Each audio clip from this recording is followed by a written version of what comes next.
Hello friends, welcome back in standard 11 અને આજે આપણે વાત કરીશું ચયાપચય, જેને આપણે શું કહીએ છીએ મેટાબોલિઝમ. હવે ચયાપચયની જે આપણે વાત કરીએ તો સૌથી પહેલા આપણને ખ્યાલ છે કે તે એક સજીવના લક્ષણ છે અથવા દરેક સજીવની અંદર થતી અનિવાર્ય ક્રિયા છે જેને આપણે શું કહીએ છીએ ચયાપચય. હવે ચયાપચય છે તો એ નિર્જીવની અંદર જોવા મળતી નથી. એટલે આ જે ચયાપચય છે તે કોનું લક્ષણ છે? સજીવનું. પછી તે વનસ્પતિ હોય તો પણ ભલે અને પ્રાણી હોય તો પણ ભલે. પરંતુ આપણે સૌથી પહેલા આપણે એની ડેફિનેશન જોઈએ કે ભાઈ ચયાપચય ક્રિયાઓ એટલે શું? તો આપણા બોડીની અંદર થતી વિવિધ પ્રકારની દેહધાર્મિક ક્રિયાઓ. હવે કઈ ક્રિયાઓ? જેમ કે આજે હું તમને કહું કે કોઈ પણ જે ગ્લાયકોજન છે તો એ બ્રેકડાઉન થઈ ત્યાર પછી ગ્લુકોઝ કે બનવાની પ્રક્રિયા તો એ અપચય છે. ઘણી વખત એવું હોય છે કે ભાઈ ગ્લુકોઝમાંથી ફરી પાછું ગ્લાયકોજન કે જે સ્ટાર્ચ કે જે પણ બનવાની ક્રિયા છે ચયની પ્રક્રિયાઓ છે. એટલે કોઈ પણ જે મહાઅણુ છે તો એ તૂટવાની પ્રક્રિયા અપચય કહેવાય. અથવા આપણે બીજી સિસ્ટમ જેને આપણે ડાયજેશન કહીએ તો અહીંયા આપણે ચય અને અપચય, બરોબર? તો ખાસ કરીને જોઈએ તો સૌથી પહેલા ચયાપચય જે ક્રિયા છે એ બે શબ્દો અથવા બે ક્રિયાની એક સંયુક્ત ક્રિયા છે જેને આપણે શું કહીશું? ચય. અને બીજી ક્રિયાને આપણે શું કહીશું? અપચય. રાઈટ? તો હવે અહીંયા આપણે વાત કરીએ ભાઈ ચય ક્રિયાઓ કઈ છે અને અપચય ક્રિયાઓ કઈ છે. તો ખાસ કરીને બંનેનું આપણા બોડીની અંદર બેલેન્સ રહેવું જોઈએ. ચય ક્રિયાઓ પણ થવી જોઈએ અને અપચય ક્રિયાઓ પણ થવી જોઈએ. એટલે બંને જે ક્રિયાઓ છે તેનું બેલેન્સ છે એ આપણા બોડીની અંદર જળવાવું જોઈએ. તો સૌથી પહેલા વાત કરું તો જ્યારે ચય ક્રિયાઓનું પ્રમાણ અપચય ક્રિયા કરતા વધારે હોય ત્યારે શું જોવા મળે? વૃદ્ધિ. અને જ્યારે અપચય ક્રિયાઓનું પ્રમાણ ચય ક્રિયાઓ કરતા વધી જાય ત્યારે તેની અંદર શું જોવા મળે છે? ઘસારો. હવે આ જે બંને ક્રિયાઓ છે, બરોબર, તો એ અલ્ટરનેટ થતી ક્રિયાઓ છે. ચય ક્રિયાઓ હોય ત્યાર પછી અપચય, ત્યાર પછી ચય અને ત્યાર પછી અપચય. આવી રીતે જે આ બંને ક્રિયાઓ છે એકબીજાને અલ્ટરનેટ થતી પ્રક્રિયાઓ છે. અને ખાસ કરીને જે ચયાપચયની ક્રિયા છે તો તેની અંદર આપણે કહી શકીએ કે કોષમાં થતી બધી જ રાસાયણિક ક્રિયાઓનો સરવાળો. હવે આપણે કહીએ કે સજીવ શરીરના કોષમાં થતી સજીવ શરીરના કોષમાં થતી ક્રિયાઓનો સરવાળો. હવે ઘણાને થશે કે આ કોષમાં થતી ક્રિયાઓનો સરવાળો એટલે શું? તો અહીંયા જે આપણે ચય ક્રિયાઓ પ્લસ અપચય ક્રિયાઓ, એટલે આપણા બોડીની અંદર મુખ્યત્વે બે ક્રિયાઓ છે. એક તો કોઈ પણ વસ્તુ જટિલ અણુનું તૂટવું છે અથવા સરળ અણુમાંથી જટિલ અણુનું બનવું છે. તો અહીંયા પણ આપણા જે બોડીની અંદર દરેક ક્રિયાઓ એટલે કે ચય અને અપચય એ દરેક જે રાસાયણિક ક્રિયાઓનો જે એક સરવાળો છે તો એને આપણે સંયુક્ત રીતે શું કહીએ છીએ? ચયાપચય. એટલે ખાસ કરીને ચય ક્રિયાઓ અને અપચય ક્રિયાઓ આપણા બોડીની અંદર એનું બેલેન્સ રહેવું જરૂરી છે. ત્યાર પછી આપણે જોઈએ કે કયા કયા પ્રાણીઓ ચયાપચય ક્રિયાઓ દર્શાવે છે. તો આપણે કહીએ કે ફૂગ છે, બરોબર, ત્યાર પછી સૂક્ષ્મ જીવાણુઓ છે, ત્યાર પછી વનસ્પતિ છે, બરોબર, ઉચ્ચ કક્ષાના પ્રાણીઓ છે વગેરે. તો દરેક જે પ્રાણીઓ છે અથવા પ્રાણી સૃષ્ટિ છે કે વનસ્પતિ સૃષ્ટિ, મીન્સ કે સજીવ જે દરેક સૃષ્ટિ રહેલી છે તો આ દરેક સૃષ્ટિ એ છે શું દર્શાવે છે? ચયાપચયની ક્રિયાઓ. હવે ખાસ કરીને જો આપણે વાત કરીએ તો આ જે ચયાપચયની ક્રિયાઓ છે તો એની અંદર આપણે દરેક જે પ્રાણીઓ છે તે અલગ અલગ રીતે એની પ્રતિક્રિયાઓ દર્શાવતા હોય છે. ત્યાર પછી આપણે જો એની અંદર વાત કરીએ તો દરેક જે અણુઓ છે, બરોબર, તો દરેક અણુઓ આપણા શરીરની અંદર બનવા અને ડિસ્ટ્રોય થવું, તો આ બંને પ્રકારની જે પ્રક્રિયાઓ છે તે આપણા બોડીની અંદર જીવન પર્યંત ચાલુ હોય છે. મેં તમને જે ઉદાહરણ આપેલું છે કે આપણે શ્રમ કરીએ અથવા કોઈ પણ આપણે વર્ક કરીએ ત્યારે આપણા બોડીની અંદર એટલે કે આપણા જે મનુષ્ય કે પ્રાણીમાં આપણા ગ્લાયકોજન સ્વરૂપે આપણી અંદર સંગ્રહ પામેલો હોય, કાર્બોહાઈડ્રેટ્સ અથવા આપણા જે મેઇન જે પોષક તત્વો છે તે આપણે કાર્બોહાઈડ્રેટ્સ છે, ત્યાર પછી પ્રોટીન છે અને લિપિડ છે. તો દરેક જે સૌથી પહેલા આપણે ખોરાકમાં લઈએ એટલે એ સરળ સ્વરૂપે હોય છે. સરળ સ્વરૂપે એની અંદર એબ્ઝોર્પ્શન થાય આપણા જે ઇન્ટેસ્ટાઇનમાંથી. તો ઇન્ટેસ્ટાઇનની અંદરથી એ આપણા બ્લડ થ્રુ આપણા બોડીની અંદર એ જતા હોય છે. ત્યાર પછી જે સરળ અણુઓ છે તે ભેગા થઈ અને જટિલ અણુનું નિર્માણ કરે છે. જેમ કે આજે હું તમને ઉદાહરણ આપું, બે લિપિડ છે, તો લિપિડને બ્રેકડાઉન કરો એટલે બે વસ્તુ બનશે, ફેટી એસિડ અને ગ્લિસરોલ. તો જે તૂટવાની જે ક્રિયા છે તો એક પ્રકારની એને પાચનની અથવા ડાયજેશનની પણ પ્રક્રિયા કહેવામાં આવે છે. અને આમ જોવા જોઈએ તો ચય ક્રિયાઓ છે. હવે અપચય ક્રિયાઓ છે. અપચય ક્રિયાઓની અંદર શક્તિ મુક્ત થતી હોય છે અને ચય ક્રિયાઓ છે એમાં શક્તિ વપરાતી હોય છે. કેમ કે જ્યારે કોઈ પણ બે અણુ છે એ બે એક કોઈ મહા અણુ છે તો એ અણુ જ્યારે તૂટે એટલે એમાંથી એટીપી સ્વરૂપે ઉર્જા મુક્ત થાય અને જે આપણા બોડીની અંદર યુઝ થતી હોય છે. જ્યારે કોઈ સરળ અણુ ભેગા થાય અથવા સંયુગ્મન પામે ત્યારે આ સંયુગ્મન દરમિયાન તેની અંદર ઉર્જાનો વપરાશ થતો હોય છે. એટલે ખાસ કરીને આપણા બોડીની અંદર જે નવી ઉર્જા ફરી પાછું યુઝ થાય અને ફરી પાછું એની અંદર યુટિલાઇઝ થાય, તો આ જે બંને વસ્તુ છે બરોબર, તો એની અંદર ખાસ કરીને આપણે ચયાપચયની ક્રિયા છે એ મહત્વનો ભાગ ભજવતી હોય છે. દરેક પ્રાણી સૃષ્ટિ એનો મતલબ કે પ્રાણી પણ આવી ગયા અને વનસ્પતિ પણ આવી ગઈ. ત્યાર પછીની જો હું તમને વાત કરું તો ખાસ કરીને કોષ મુક્ત તંતુમાં શરીરની બહારની બાજુએ ચયાપચય ક્રિયાનું આપણે નિરીક્ષણ કરી શકીએ. તો ખાસ કરીને એવું થશે કે આપણા બોડીની અંદર આપણે ક્રિયા જોઈ શકીએ તો કે નહીં, આ જોવાની ક્રિયા નથી, પરંતુ આપણે એવું કહી શકીએ કે ભાઈ ઇન વિટ્રો. લાસ્ટ લેક્ચરમાં પણ મેં તમને કીધું વિટ્રો એટલે શરીરની બહાર, ઇન વિવો એટલે શરીરની અંદર, ઇન વિટ્રો એટલે શરીરની બહાર.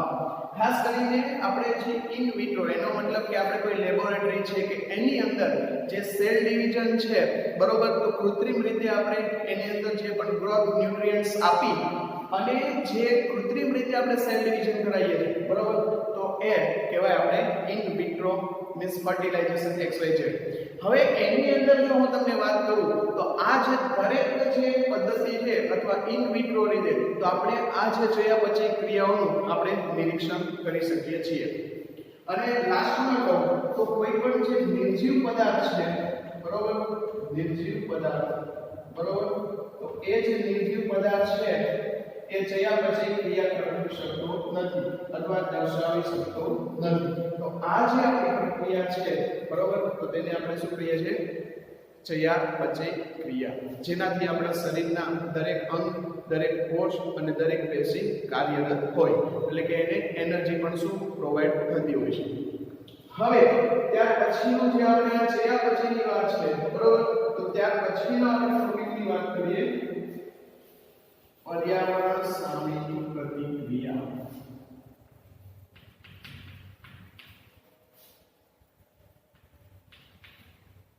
પર્યાવરણ સામે પ્રતિક્રિયા.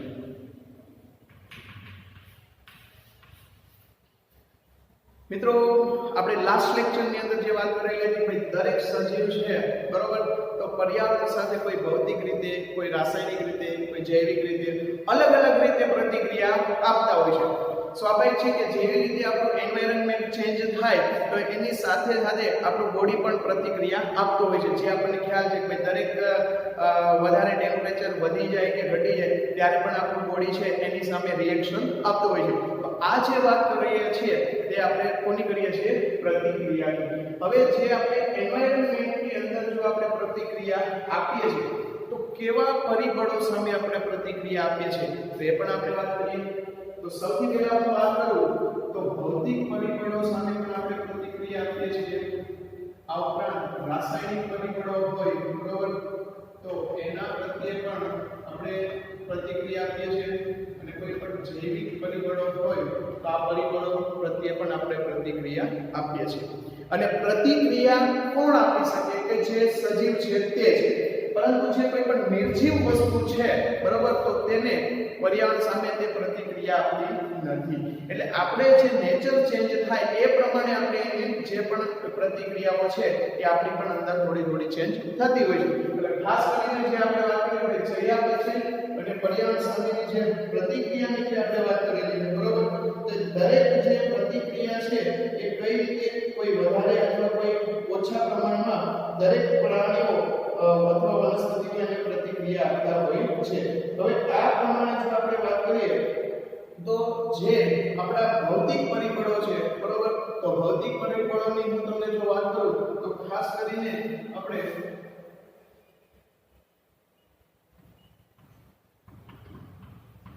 ભૌતિક પરિબળોમાં આપણે કહી શકીએ પાણી છે, આ ઉપરાંત હવા છે, આ ઉપરાંત સનલાઇટ છે, સૂર્યપ્રકાશ,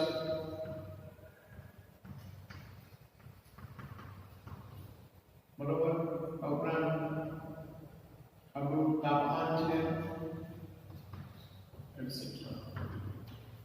તો આપણા જે ભૌતિક પરિબળોની ખાસ વાત કરીએ તો આપણને ખ્યાલ છે કે આ જે દરેક પરિબળો છે તે આપણે બોડી સાથે કોઈક વધારે અથવા કોઈક ઓછા અંશની અંદર એનું રિએક્શન અથવા એની પ્રતિક્રિયા આવતી હોય છે. હવે આ જે પ્રતિક્રિયાની જો આપણે વાત કરીએ તો ખાસ કરીને જ્યારે સનલાઇટ વધારે હોય અથવા ઓછી હોય એનો મતલબ કે જ્યારે ટેમ્પરેચર છે સનલાઇટની હાજરીની અંદર બરોબર, ઘણી વખત આપણને ખ્યાલ છે કે તમે લોંગ ટાઈમ સુધી જો વનસ્પતિને સનલાઇટ નહીં મળે તો એની વૃદ્ધિ છે કુંઠિત થઈ જશે. કારણ કે જે આપણે કહીએ કે સૂર્યપ્રકાશની હાજરીમાં જે ખોરાક બનવાની જે અથવા ફોટોસિન્થેસિસ થવાની જે પ્રક્રિયા છે તે બંધ થઈ જશે, જેના કારણે અથવા કોઈ આપણે કહીએ કે ભાઈ પ્રકાશ ચાહક વનસ્પતિ હોય અથવા સનલાઇટ જેને મેક્સિમમ જોઈતી હોય એવી વનસ્પતિને જો આપણે સનલાઇટ ન મળે એટલે એ જે તે વનસ્પતિની વૃદ્ધિ કેવી થઈ જશે, કુંઠિત થઈ જશે. એનો મતલબ શું છે કે ભાઈ વનસ્પતિએ સનલાઇટ એટલે કે સૂર્યપ્રકાશ સામે પ્રતિક્રિયા આપે છે. આ ઉપરાંત હું તમને વાત કરું કે તાપમાન બરોબર, તો ઘણા પ્રાણીઓ એવા છે કે તેના પ્રજનન પર બરોબર, તો આ પ્રજનન પર પણ જે તાપમાનની અસર થતી હોય છે. આપણે ખાસ કરીને જે મનુષ્ય ઉપરાંત જે અન્ય પ્રાણીઓ છે તે પ્રજનનનો એનો સમયગાળો અમુકનો સીમિત છે કે આ સમયગાળાની અંદર જ એ પ્રાણીઓ જે તે પ્રાણીઓ છે તે પ્રજનન કરતા હોય છે. તો એ જે પ્રાણીઓ છે બરોબર, તો ખાસ કરીને એનું જે વાતાવરણ છે બરોબર એ પણ ખાસ કરીને મેટર કરતું હોય છે. તો આ જે દરેક બાબત છે તે આપણા ભૌતિક પરિબળો છે કે જે ના દ્વારા આપણું સજીવ છે અથવા આપણે જે પ્રાણી છે એની સામે અલગ અલગ પ્રકારની પ્રતિક્રિયા આપતા હોય છે. હવે આ જે ખાસ કરીને જે બીજા અન્ય પરિબળોની જો આપણે વાત કરીએ બે જૈવિક પરિબળો, તો આપણે જૈવિક પરિબળોની અંદર કેવી વાત થશે કે ખાસ કરીને જે નેચરલની અંદર સર્વાઈવ થવા માટે આપણે એમ કહીએ છીએ ને કે ભાઈ કોઈ પણ સામે પ્રતિક્રિયા તમે ક્યારે આપી શકો અથવા એક પ્રકારની કોમ્પિટિશન સર્જાતી હોય ત્યારે પ્રતિક્રિયા આપી શકીએ. કઈ રીતે તો તમને એ પણ વાત કરું. ઘણી વખત આપણે એમ કહીએ તો એક્ઝામ્પલ તરીકે લઈએ કે કોઈ પણ આપણે ખોરાક મેળવીએ છીએ બરોબર, તેનો સોર્સ છે તે લિમિટેડ છે. હવે એનો સોર્સ લિમિટેડ છે બરોબર, તો ઘણી વખત આપણને એવું થતું હોય છે કે ભાઈ વસ્તુ એક છે અને એને મેળવવા વાળા પ્રાણીઓ બે છે બરોબર. તો ખાસ કરીને આવા કિસ્સાની અંદર એક પ્રકારની અહીંયા કોમ્પિટિશન સર્જાતી હોય અને આ જે કોમ્પિટિશન થી અહીંયા ઘણી વખત પ્રાણીઓ વચ્ચે પણ પ્રતિક્રિયાઓ આપતા હોય છે. એટલે અહીંયા ઘણી વખત એવું હોય છે કે એને સર્વાઈવ થવા માટે અથવા આપણને ખ્યાલ છે કે ભાઈ આપણે જે એન્વાયરમેન્ટની અંદર જો સર્વાઈવ થવું હોય તો કમ્પલસરી આપણે તેની સામે અથવા કોઈ પણ પરિબળો સામે આપણે પ્રતિક્રિયા આપવી પડે. જો આપણે પ્રતિક્રિયા નહીં આપી શકીએ તો આપણે જે તે એન્વાયરમેન્ટની અંદર આપણે સર્વાઈવ થઈ શકશું નહીં. એટલે ખાસ કરીને જે આ પ્રતિક્રિયા છે બરોબર કે દરેક પ્રાણીઓ છે, પછી એ જલચર હોય તો પણ ભલે અથવા સ્થલજ હોય તો પણ ભલે અને વિહંગ હોય તો પણ ભલે. તો આપણી આસપાસ પણ આવા ઘણા આપણે ઉદાહરણ જોતા હોઈએ છીએ કે ભાઈ ઘણી વખત પોતાને સર્વાઈવ થવા માટે એ દરેક અથવા અન્ય પ્રાણીઓ છે બરોબર એનો શિકાર કરી અથવા કોઈ અલગ રીતે એને એનાથી દૂર કરતો હોય છે. એટલે ખાસ કરીને આજે દરેક પ્રતિક્રિયાની જે આપણે વાત કરી કે પર્યાવરણની અંદર પણ આ વસ્તુ આપણને ખાસ કરીને જોવા મળતી હોય છે. હવે ત્યાર પછીની જો આપણે વાત કરીએ તો દરેક જે આપણે ખાસ કરીને વાત કરીએ દરેક રસાયણોના પ્રવેશનું સંચાલન કરે. હવે બીજા પ્રાણીઓ આપણે કહીએ કે આપણું બોડી છે તો આપણા બોડીની અંદર ઘણી વખત આપણે કોઈ એવા ન્યુટ્રિયન્ટ્સ કે એવી વસ્તુ આપણા બોડીની અંદર જતી હોય ત્યારે આપણું બોડી પણ એની સામે રિએક્શન આપતું હોય છે. હવે ઘણાને આ વસ્તુ તો ખ્યાલ જ છે કે આપણે કોઈ પણ પ્રકારની ધારો કે મેડિસિન લઈ આવ્યા હોય બરોબર તો આપણા જ્યારે મેડિસિન છે બરોબર હવે કોઈ અલગ કન્ટેન્ટ વાળી અથવા તમને જે કોઈ પણ પ્રકારનો ડિઝીઝ નથી એ મેડિસિન જ્યારે આપણા બોડીની અંદર જાય એટલે એ આપણું બોડી છે તેને એક્સેપ્ટ કરી શકતું નથી. જે આપણને ખ્યાલ છે કે આજે હું તમને એમ કહું કે ભાઈ જ્યારે કોઈ પણ મેડિસિન લાવો બરોબર અને આપણે જ્યારે ધારો કે કોઈ પણ મેન છે બરોબર તો એની અંદર જ્યારે આ મેડિસિન આપણે આપીએ છીએ ત્યારે ઘણી વખત જે તે એના કન્ટેન્ટ છે મેડિસિનના તો એ જે કન્ટેન્ટની સામે એની અગેન્સ્ટમાં આપણું બોડી છે એ પ્રતિક્રિયા આપવા લાગતું હોય છે જેને આપણે શું કહીએ છીએ રિએક્શન. તો આપણા બોડીની જે સભાનતા છે અથવા સજીવોની ખાસ કરીને જે સભાનતા છે બરોબર એ કંઈક આપણે અલગ જ રીતે એનું વર્ક થતું હોય છે. આ ઉપરાંત હું તમને બીજું પણ એક્ઝામ્પલ આપી શકું કે ભાઈ ઘણી વખત આપણે એવું થતું હોય છે ભાઈ કોઈની કિડની ફેલ હોય તો આપણે એમ કહીએ ભાઈ કોઈ પણ વ્યક્તિની કિડની ફેલ છે બરોબર તો આ જે કિડની ફેલ હોય એટલે આપણી પાસે કેટલા ઓપ્શન વધે? બે. પહેલો ઓપ્શન છે કે ભાઈ કાં તમે ડાયાલિસિસ કરાવો અથવા બીજો ઓપ્શન છે કે તમે કિડની છે એ કોઈ ડોનેશન કરે તો તમે એને ટ્રાન્સપ્લાન્ટ કરાવો. તો અહીંયા આપણી પાસે બે ઓપ્શન છે કે ભાઈ આ કિડની છે બરોબર આપણે ડાયાલિસિસ કરાવો બરોબર અને અથવા આપણે તેનું શું કરાવો? ટ્રાન્સપ્લાન્ટ. હવે ટ્રાન્સપ્લાન્ટ ની અંદર આપણને બધાને ખ્યાલ છે કે આપણે જે કિડની છે તે આપણે બ્લડ રિલેશન વાળાની લઈએ છીએ. હવે ઘણી વખત એવું થતું હોય છે કે ભાઈ આપણે ધારો કે બે વ્યક્તિ છે બરોબર તો ત્યાર પછી આપણે સૌથી પહેલો આપણે શું રાખીશું કે બે જે વ્યક્તિ છે તો આ બંને વ્યક્તિની અંદર આપણે કહીએ ભાઈ આ જે પેશન્ટ છે તો આની અંદરથી આપણે કિડની લઈ અને આ વ્યક્તિની અંદર આપણે ટ્રાન્સફર કરવાની છે. તો આવા કિસ્સામાં આપણને ડોક્ટર છે સજેશન આપશે ભાઈ તમે એક કામ કરો સૌથી પહેલી પ્રાયોરિટી કોને આપશે કે આપણા બ્લડ રિલેશનના જે પણ આપણા રિલેટિવ છે તેના માટે. હવે કેમ પ્રાયોરિટી એને આપવી પડે છે? તો કારણ કે આપણું જે બોડી છે તેના જે પ્રતિક્રિયાનો જે દર છે તે આપણા જે રિલેશનમાં હશે તો એનો પ્રતિક્રિયાનો દર ઓછો થશે. પરંતુ મિત્રો તેમ છતાં પણ ઘણી વખત એવું બનતું હોય છે કે જ્યારે ટ્રાન્સપ્લાન્ટ થયા બાદ જે તે વ્યક્તિ છે એનું બોડી છે એ જે તે બહાર અથવા બીજા વ્યક્તિની જે કિડની છે તેની સામે પ્રતિક્રિયાઓ આપવાનું ચાલુ કરશે અને પ્રતિક્રિયાઓ આપવાનું ચાલુ કરશે. પરંતુ આ સમય દરમિયાન ઘણી વખત એવું કરવું પડતું હોય છે જે તે પેશન્ટ છે એ ટ્રાન્સપ્લાન્ટ દરમિયાન એની ઇમ્યુનિટી ઘટાડી દેશે. એટલે કે કૃત્રિમ રીતે એને મેડિસિન આપીને એની ઇમ્યુનિટી ઘટાડી દેશે એટલે શું થાય કે કોઈ પણ ઓર્ગન છે એને એક્સેપ્ટ કરશે. નહીતર આપણને જે કુદરતી મળેલી ઇમ્યુનિટી છે બરોબર કે જે આપણે જન્મજાત આપણે પ્રતિકારકતા કહીએ છીએ એ પ્રતિકારકતા જે તે અંગ છે એને સ્વીકારશે નહીં. એટલે કે એની સામે રિએક્શન ચાલુ કરશે અને ગ્રાફ્ટ રિજેક્શન દ્વારા જે તે ઓર્ગન છે તેને ડેમેજ કરી દેશે. એટલે ઘણી વખત ટ્રાન્સપ્લાન્ટની અંદર પણ આ વસ્તુ જોવા મળે. પરંતુ આપણો જે મેઇન કન્સેપ્ટ શું છે કે ભાઈ દરેક સજીવો છે પ્રતિક્રિયા દર્શાવતા હોય. તો અહીંયા પણ આપણે આ એક ફક્ત એક્ઝામ્પલ હતું પણ મેઇન આપણો જે ઉદ્દેશ છે તે પર્યાવરણ સામેની પ્રતિક્રિયા જે દરેક સજીવો છે તે દર્શાવતા હોય છે. બરોબર. એટલે આ જે બંને ટોપિક છે ચયાપચય અને પર્યાવરણ સામેની પ્રતિક્રિયા એ પણ બંને ટોપિક છે બરોબર, એ પણ તમે યાદ કરો અને એને નોટ ડાઉન કરી લો. તો ત્યાર પછી આપણે જોઈશું ભાઈ જે સૃષ્ટિ છે એનું નામકરણ કઈ રીતે થશે, એનું આપણે જે વર્ગીકરણ કઈ રીતે થશે, સાયન્ટિફિક નેમ વગેરેને આપણે ડિસ્કસ કરીએ. ત્યાં સુધીમાં તમે આ લખી લો.